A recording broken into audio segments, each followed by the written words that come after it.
Hey, it's Katze. I just wanted to give a little bit of an apology before we start.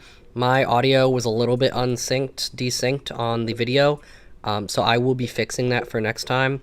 But I didn't want to get rid of like the original reaction because this is my first time listening to this one, so I wanted to keep it in. I apologize in advance. I hope it doesn't affect your viewing of the video too much. Today we're actually going to be doing something a little different. We're going to be doing some reaction to a video from Mr. Terry's Originals. Mr. Terry is an amazing YouTube creator. He does lots of reactions, tons of reactions. He's a whole reaction channel, Mr. Terry History. Putting a link down to it in the bio. He's awesome. Please go watch his original content and his reaction videos. They're awesome. He's got some new videos, new channel, Mr. Terry Originals. That's actually what we're going to be reacting to today. We're not reacting to a reaction. We're going to be reacting to some of his original content. Really excited for it. I have not actually seen any of his original content yet. I was kind of waiting in order to do it here. I hope you guys enjoy. Please go down, give the original video a like, and give Mr. Terry two subscribes if you can. If you're interested in history, he's the guy. He's the guy. He even does a game show and everything too. It's awesome. Well, let's get started. The 20th century. New technology. Oh, forgot to mention, this video is on World War I. World War I in 6 minutes. So let's get going. I'll be trying to add any commentary I can. I'm interested in history, but I'm in no way an expert. But no one starts that way. So let's go. Early 20th century. That's a big time. It's a big time. End of the Victorian era. I forget exactly when planes were invented, but I think they were invented late 1800s. I can't remember I'm bad with dates. But we got tons of new technology. World War I, World War II, obviously is on World War I, but just like the amount of technological advancement we're going to see in this era is just huge. The 20th century. New technologies, the promise of a bright future, and a whole lot of people wanting to overthrow their governments. From 1905 to 1911, revolutions popped up like poorly planned TikTok trends, starting in Russia and then Turkey, Mexico, and China. While these uprisings made for some great drama, they were largely local affairs. But then came one revolution with global aspirations. Enter Serbia, and its mission to unite all Serbs under one roof. Spoiler alert, so small. That roof was the entire Balkan Peninsula, and everyone else wasn't thrilled about it. In 1903, Serbia killed off its least popular king, Alexander, and decided democracy sounded fun. Fueled by nationalist zeal, they started stirring things in Bosnia-Herzegovina. To prevent a full-on family reunion of Serbs, Austria-Hungary invaded Bosnia in 1908. Fast forward to 1913, and a group of 11 Serbs, including high-ranking army officials and government officials, thought, you know, this is actually interesting because so you always hear the basic, like about Austria-Hungary and Serbia and everything having this like beef, and you hear like when you get like only like the oversimplified version, which is another YouTuber, but if you like history, you know him. But it's like you get the oversimplified version of Austria-Hungary, and Serbia having the beef, and then the Austro-Hungarian Duke gets killed and stuff. I never heard this stuff about the Serbian their aspirations, which is it's interesting. This is actually cool. I'm learning a lot. what better way to solve our problems than a good old-fashioned secret society? Thus, the Black Hand was born. And they weren't just sitting around playing Fortnite. That reminds me of like the what's it called, the Skyrim, the Dark Brotherhood, the hand of like we know. This is like in that like little vibe, the Black Hand. They were planning assassinations, and boy, did they succeed. On June 28, 1914, Archduke Franz Ferdinand, heir to the Austro-Hungarian throne, was supposed to enjoy a nice, peaceful visit to Sarajevo, but the Black Hand had other plans. First, one of their conspirators threw a grenade at his car. It missed, but it hit a nearby car. The Archduke went to visit the injured, and by some cruel twist of fate, ended up right near another Yeah, which is actually like crazy too, because like, it was so like fate. It was fate, basically, that this happened. I mean, I know, like, I don't know if you believe in fate, whatever, but like, there were so many opportunities for this not to happen. They take a wrong turn onto the street, right? Because this failed. This assassination failed at first. They go home, basically, not literally, you know what I mean. They go home, like, they're done. Oh, man, well, we're gonna fail. We failed the assassination, right? So guy, and I don't know, I've heard some things about them, like, eating a sandwich or whatever, but anyway, he's at this, like, restaurant. He's on the street. he's one of the assassins, and they take a wrong turn on the way to visit the wounded at the hospital, which is great, except for the wrong turn part, and then they're right outside this man's, right next to where this man is eating. Like, so just did not. Fate was not on the world's side. World War One. It just wasn't at all. Conspirator who promptly shot him and his wife. Tragic, yes, but also pretty unlucky for everyone involved afterward. Yeah. Austria-Hungary, furious about the assassination, demanded Serbia hand over the perpetrators. Serbia, firmly sticking to their no snitching policy, refused. Austria-Hungary then declared war on Serbia on July 28th, 1914. I mean, actually, if you like, so if you look a little bit further into this, though, like one of the things they were requesting, which I don't know if you've ever seen like Extra History and stuff, you can get stuff from them too. They're a great channel as well, but they do a video on World War One, which I might react to once again, but I have already seen it, so that one wouldn't be a new one. But they do a thing about how like one of the things on the thing was on like the demands of the Austro-Hungarians to the Serbs was requiring that they allow police forces from Austria-Hungary to go and investigate. That's not something usually allowed. That is against sovereignty. That is, and like they go over that more in that video. But like, I'm just trying to add little things that he's not exactly covering because it is World War I in 6 minutes. I'm not crazy knowledgeable on everything, but I'll give little things that I do know. So.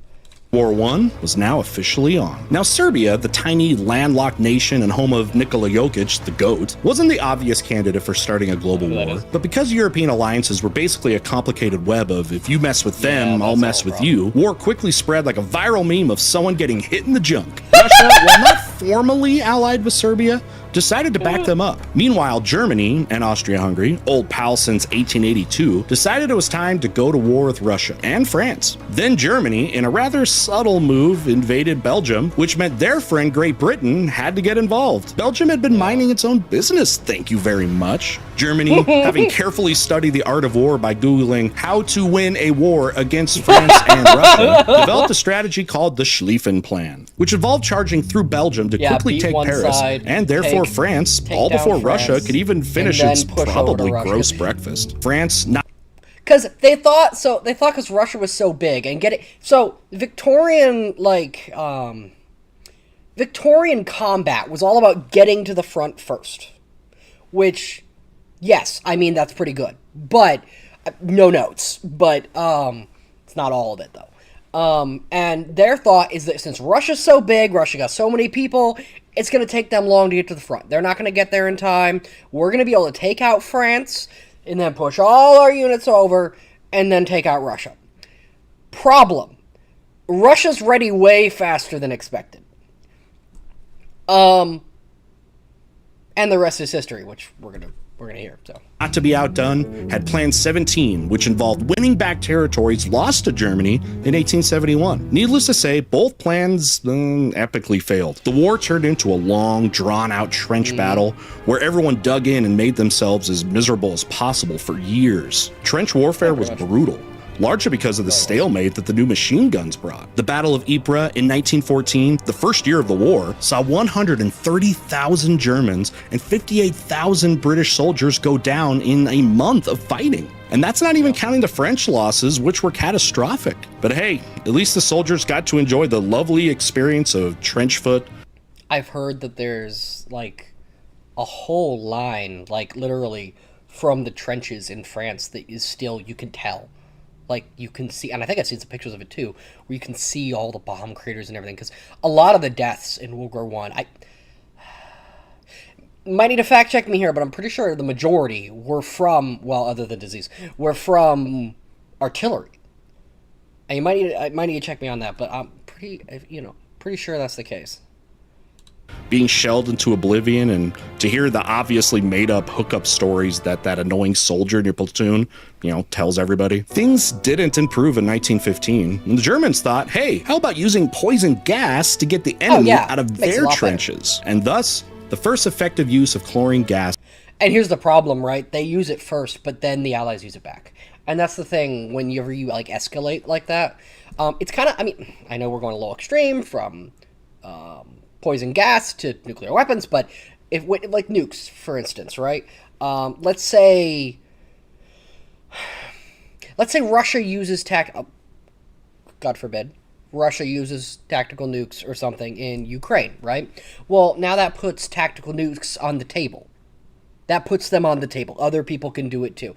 Is it a good idea? Is it moral? Probably not, no, but it puts it on the table. It puts it out there. It makes it so that it is now, what's the word? Being more normalized. Which, I mean, shouldn't be, but that's kind of how warfare like this kind of stuff works. Sent thousands of French soldiers coughing and choking to their deaths. Meanwhile, in the east, Russia, still struggling with the whole army logistics thing, was getting steamrolled. In August 1914, the Russian Second Army was surrounded at Tannenberg, and the Germans captured about 90,000 Russians. The whole thing was a huge disaster for the Russians, but hey, at least it gave them plenty of time to strategize. And by strategize, I mean get absolutely crushed by the Germans. And let's not forget the global theater. While Europe was busy killing each other, the French and British took a break to invade German colonies in Africa. Meanwhile, the Ottomans, ever the opportunist, joined the Central Powers in 1914. The British, seeking to protect their interests in the Middle East, did what they did. Well, he says ever the opportunist, and while I don't know, like, the full history of the Ottomans, I can imagine, because, like, the Ottomans are the sick man of Europe, right? They're the sick man of Europe. They're currently on a long decline. It's been a long, hard decline. They've been going down for a while. And I can kind of see, like, if they're just like, maybe we can get on the winning side, get some stuff out of this. Problem, they didn't choose the winning side. That would be the problem, and they got nothing. They got, like, the entire destruction of their empire from it, which... Dumb decision, but, I mean, I can see the logic a little bit. Also, they did some really horrible stuff to the Armenians during that, so Armenian genocide was not pretty. Do best. Invade. In January 1917, the Germans made a bold move to starve out Great Britain by declaring unrestricted submarine warfare, meaning they would sink any ship approaching Britain. This strategy had some unintended consequences, though, like, say, angering the United States. The Germans had already angered the US by sinking the passenger ship the Lusitania in 1915, but they weren't finished. In 1917, the infamous Zimmermann telegram, where Germany tried to get Mexico to fight the US in exchange for land, was intercepted by the British. The US said, yeah, that's enough, and declared war on April 6, 1917. By June 1917, American troops were flooding into France, and the US Army grew from a modest 500,000... Wrong war! Wrong war. Sorry. Wrong war. Ignore everything I just said about the FDR. This is World War I, not World War II. We'll get there eventually, though. Soon.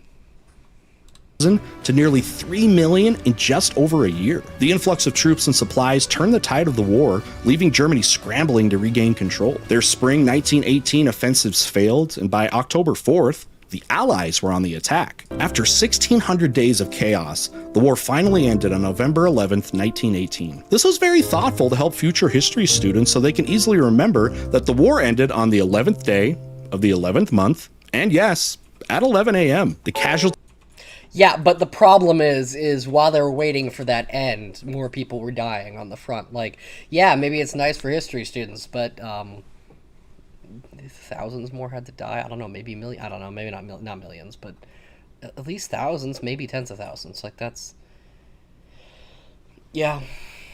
These were staggering. Millions. People die during peace talks. I know that's obvious, but, like, they do, and it's not pretty. Dead, wounded, and missing, and even more civilians who had no business being involved also perished. Despite the promises of peace, the Treaty of Versailles, signed in June 1919, was anything but that. Germany was forced to accept blame, pay billions in reparations, and deal with territorial losses. They also lost Alsace-Lorraine again, and had their military severely restricted. And because the world loves a good irony, the League of Nations was established to prevent future wars. And Spoiler, we didn't join it. It didn't. In the end, the treaty sowed the seeds for another conflict, as the bitterness left behind by the peace settlement laid the groundwork for World War II. It gave the famous angry mustache man and his buddies plenty of reasons to become popular in Germany in the years following. And so, remember that history often repeats itself, and it did this time with a much larger and even more disastrous sequel. What is that saying? I forget exactly, because it's history. History doesn't repeat itself, but it doth often rhyme. I don't know who said that. I know where I heard it. I heard it from Vlogging Through History, but I don't know who originally said it. But famous quote, I think, really rings true. Well, thank y'all for watching. Thank y'all for listening to my reaction. Please, please, please go give the original video a like and subscribe. It's going to be down in the description. Thank you so much. Hope you have a great day, and peace out.